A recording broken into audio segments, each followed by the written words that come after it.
बेचारा 5 नमाजें पढ़ाता है, सारी जिंदगी बच्चों को अलिफ बा ता सा पढ़ाता है, वो बेचारा सारी जिंदगी पीर बन ही नहीं सकता।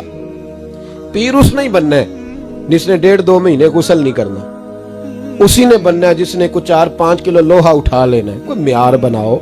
शेखुल हदीस ऐसे हैं जिनको मैं जानता हूं, बेचारों की बेटियों की शादियां नहीं हो सकी, पैसे कोई नहीं, और तुमने गवैये और नाथ खां अमीर कर दिए, जो जाके गवैयों के पास सोर सीधी करके तपला सरंगी पे वो तुमने अमीर कर दिए, करोड़पति कर दिए। वो जाली पीर जो दुआ तक नहीं जिसे मांगनी आती, वो खरबपति है।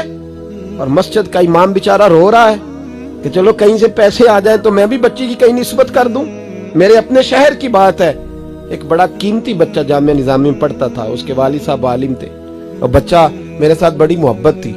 छोड़ छाड़ के वो बच्चा कहने लगा मैं साउथ कोरिया जा रहा हूं, मैंने नहीं पढ़ना।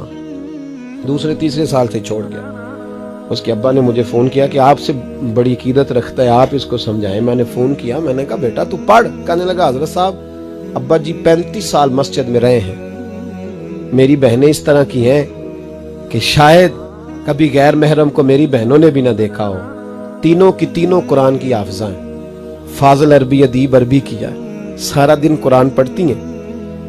थक गया मेरा बूढ़ा सफेद दाढ़ी वाला आलिम बाप रिश्ता ढूंढते पर रिश्ता नहीं मिला, क्योंकि हम मस्जिद की छत पे रहते हैं। एक बीबी रिश्ता देखने आई थी, और जब वो छत पे चढ़ने लगी, रिश्ता दिखाने वाली उसको लेके आई, छत पे चढ़ने लगी तो चढ़ते चढ़ते कहने लगी ओहो ये मस्जिद में रहते हैं, मेरा बेटा ससुराल आएगा तो दोस्तों कहां बिठाएगा, मैंने नहीं करना रिश्ता। कहते हैं मिन्नत की मेरे बाप ने कि छत पे जाके देख तो ले। कहने लगी ना भाई रिश्ता नहीं करना। इतना जुल्म इस कौम ने किया, इतनी ज्यादती। कहने लगा साहब मैंने नहीं पढ़ना, मैंने माल कमाना है, इसलिए कि मेरी बहनें रोती हैं।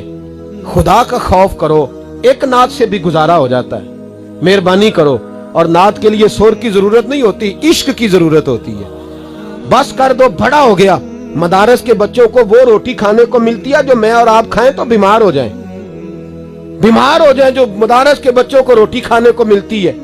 और इनको जिस तरह इनका इस्तेसाल किया जाता है, लाइनों में लगा के इन्हें खैरात की तरह खाना दिया जाता है, और जो इन बेचारों का अशर होता है 100 रुपया खत्म के बाद जब चौधरी साहब देते हैं तो 200 वो बातें भी सुनाते। ये जुल्म कर रहे हो। रबीउल अव्वल आएगा तो यहाँ जनाब मेले लगेंगे, और यहाँ हालत ये होगी कि 25,000, 50,000, 60 कहां से आया तुम्हारे पास पैसा? यहाँ लुटाने के लिए पैसे हैं। और मस्जिद का इमाम मिन्नत करे 6 साल के बाद भी कि 2,000 बढ़ा दो, तो कहते कारी साहब इतने पैसे नहीं जमा होते। ये पैसा कहां से आता है? खुदा का वास्ता, ये भी मेरे आला हजरत का पैगाम है, इसको भी सुनो।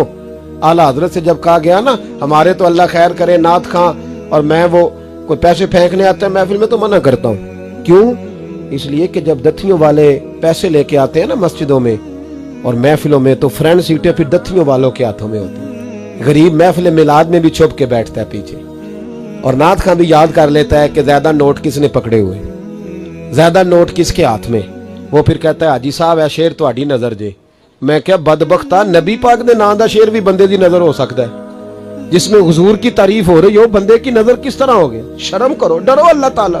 सिर्फ दौलत की खातर ये भी फिक्र रजा है, करूं मद है अहले दुवल रजा, मैं करूं मद है अहले दुवल रजा, पड़े इस बला में मेरी भला, मैं गदा हूं अपने करीम।